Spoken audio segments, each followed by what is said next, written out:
Hai semuanya, video kali ini gue masih tetap bahas mata kuliah desain produk tingkat 3 semester 5.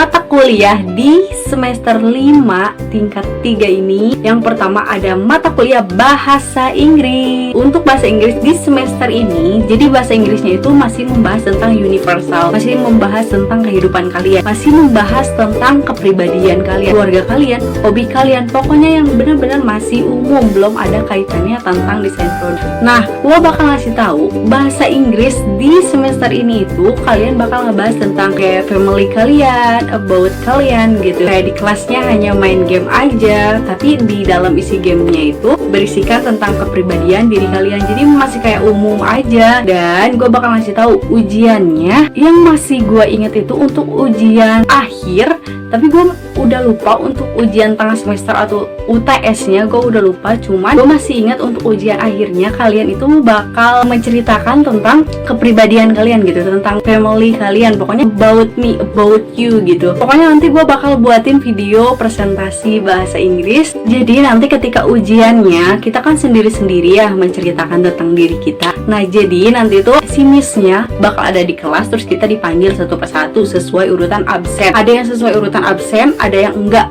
Cuman waktu itu kan kebagiannya pas hujan ya, detik-detiknya, jadi kayak siapa aja yang datang ya udah langsung aja masuk gitu. Kita berhadapan langsung aja sama si bisnya, kita langsung bercerita. Di situ tuh kita bercerita tentang diri kita sekolah dari mana, kita punya, terus menceritakan hobi kita apa, cita-cita kita apa, terus kehidupan kita tuh sekarang apa, kegiatan kita tuh apa. Dan pertanyaannya nanti tuh nggak jauh dari seputar cerita kalian. Gue punya triksnya. Jadi untuk triksnya menceritakan sebuah family kayak gini atau about me, about you gitu, jadi kalian tuh catat semua yang ingin kalian ceritakan dalam bahasa Inggris. Setelah dicatat semua rinciannya, kalian hafal aja, nggak apa-apa kalian hafal, pokoknya H-1 minggu kalian benar-benar harus hafal, karena udah dikasih tahu sih sama si miss-nya, nanti ujiannya kalian praktek menceritakan ini gitu kan. Hamil seminggu tuh kalian udah benar-benar harus punya skrip, udah benar-benar udah mempersiapkan naskahnya untuk dihafal dalam bahasa Inggris, supaya nanti pas ujian berhadapan dengan miss-nya nggak gugup, kosakata bahasa Inggrisnya nggak hilang gitu kan.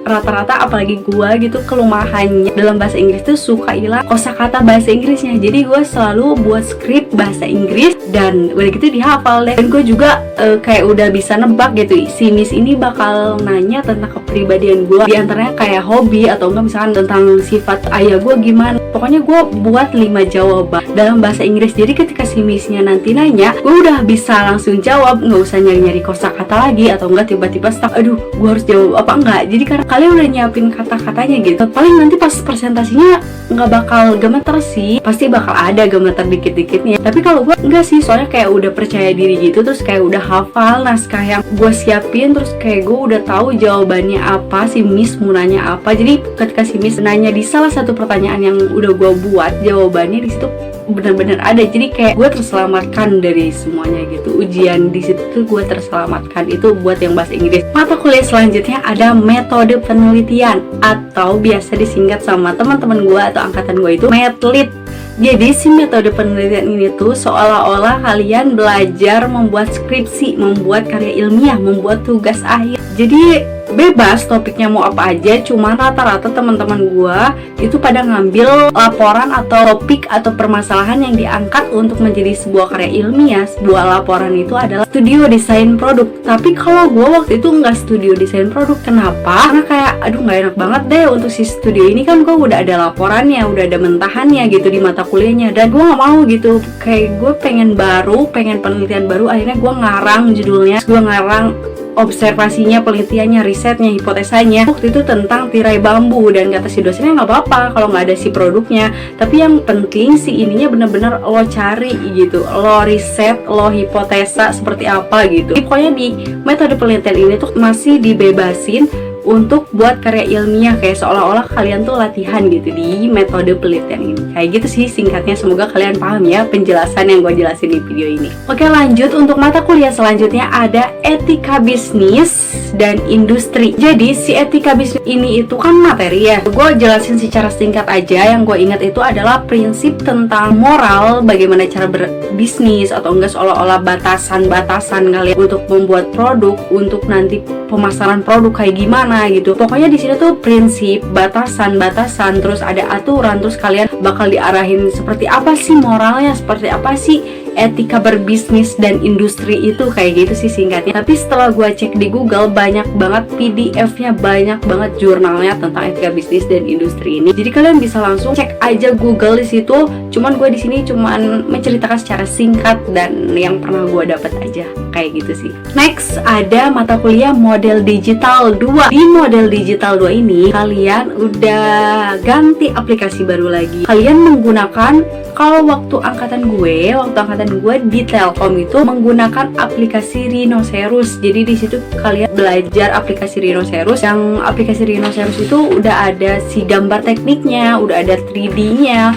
kayak udah ada tampak kanan, tampak kiri, bawah, atas, udah lengkap lah. Jadi kalian udah nggak misah-misah lagi buat antara si 3D sama si 2 dimensinya gitu, nggak misah-misah lagi si Rhinoceros ini. Kalian bisa langsung lihat aja di YouTube, banyak banget anak Telkom juga yang buat atau tutorial-tutorial gimana cara menggunakan aplikasi Rhinoceros ini. Dan waktu angkatan gua tuh si Rhinoceros ini tuh tugasnya membuat sebuah produk yang ada di SDP, yang ada di studio gitu. Dan waktu itu gua bener-bener kebagian rumit, kebagian dosennya juga yang nggak terlalu enak banget, karena si dosennya ngajarinnya lewat video bahasa Inggris, dia nggak mempraktekkan. Terus kayak udah videonya bahasa Inggris, lewat video kita belajar aplikasi kan kayak pusing gitu, kayak aduh mana terlalu cepat lagi videonya, kayak aduh gue bener-bener di situ harus bener-bener berpikir cepat, bener-bener gue di situ belajar otodidak, harus ngulik si aplikasi ini. Tapi pada akhirnya ini menjadi basic gue, menjadi gue jatuh cinta banget sama si aplikasi Rhinoceros ini. Pokoknya kalian yang masuk desain produk bakal pasti sih ya, pasti bakal jatuh cinta sama si aplikasi Rhinoceros ini, karena kayak kalian bisa buat apa aja di sini dengan mudahnya, dengan lengkapnya gitu. Selanjutnya ada mata kuliah yang bakal ngabisin duit kalian, bakal ngabisin tabungan kalian, yaitu mata kuliahnya adalah sistem furnitur. Wah gila sih, di sistem furnitur ini tuh kalian bener-bener buat produk nyata. Dari kemarin-kemarin juga produk nyata, cuman di si sistem furnitur ini tuh produk yang emang gede banget budgetnya gitu loh. Tapi waktu angkatan gue dapet dosen yang emang berkelompok gitu. Untungnya ada yang 3 orang, ada yang 4 orang. Gue waktu itu kebagian 4 orang. Dan di si sistem furnitur ini tuh dia memberikan konsep, menempelkan konsep tentang banyak sih ya, kayak ada alat putar, kayak buka tutup, penguncian dan segala macam. Pokoknya kalian nanti milih aja mau buat produk pakai sistem apa. Waktu itu gue pakai sistem lipat, pakai sistem pengunci, dan juga roda yang bisa berpindah-pindah kayak gitu. Waktu itu gue awalnya buat meja lipat, di lemari bisa dipakai meja terus dilipat kayak gitu, ada tempat duduknya. Cuman gak jadi waktu itu, sama ketua kelompoknya diubah. Jadi akhirnya gue buat meja barbecue set. Dan kalian tahu berapa habis buat begituan? 6 juta. Gila gak sih? 6 juta buat meja barbecue set, oh my god. Jadi satu orangnya 1,5 juta, bayangin. Di mata kuliah itu bener-bener habis-habisan. Belum SDP, belum yang lain, belum ngeprint yang lain dan yang lain gitu, kayak oh my god, bener-bener pokoknya kalian di semester ini tuh udah bener-bener save money, udah bener-bener nabung, udah harus ngumpulin duit sih dari semester 3 atau 4, kayak udah nabung gitu biar nggak kerasa gitu, kayak gitu. Dan yang terakhir ada mata kuliah yang paling intinya seperti biasa, yaitu video desain produk 3. Desain produk 3 ini kalian bakal membahas atau mencari masalah yang ada di UKM. Jadi kalian mencari UKM, terus kalian wawancara permasalahan yang ada di UKM itu apa, terus kalian kasih solusi dalam bentuk produk kayak gitu. Jadi misalkan si UKM sepatu nih, kalian bermasalah si UKM sepatu ini tuh kalau misalkan abis buat sepatu tuh suka berantakan di mana-mana, misalkan di pabriknya atau enggak di studio. Nah berarti solusinya apa? Buat rak sepatu kan, solusinya supaya rapi. Si rak sepatunya harus model kayak gimana? Misalkan harus yang lebar, harus yang tinggi, terus si hambalannya harus banyak kayak gitu. Itu solusinya. Jadi pokoknya si desain produk ini tuh bakal lingkupnya udah mulai ke masyarakat, udah mulai ke UKM gitu, mencari permasalahannya kayak gitu. Udah deh, kayak gitu aja. Dan semoga video gue selalu bermanfaat. Apalagi video kali ini bener-bener singkat banget, karena gue nggak mau banyak bacot banget. Takutnya kalian nggak paham, nanti takutnya kalian jadi kayak aduh takut banget nih masuk desain produk, kok seremnya kayak gitu. Terus kayak gue aduh, gue jadi nggak enak, maksudnya nggak seseram itu kok masuk desain produk. Tenang aja, kalian tuh kalau udah masuk kalian pasti bakal bisa menghadapi semua itu, tenang aja. Jadi kayak santai cuy, nggak sesulit yang kalian bayangkan kok. Kalau kalian jalanin bukan sulit lagi, malah kayak kalian tuh bakal ada rasa bangga tersendiri kayak gitu. Dan tunggu video gue selanjutnya. Gue Debbie pamit, bye.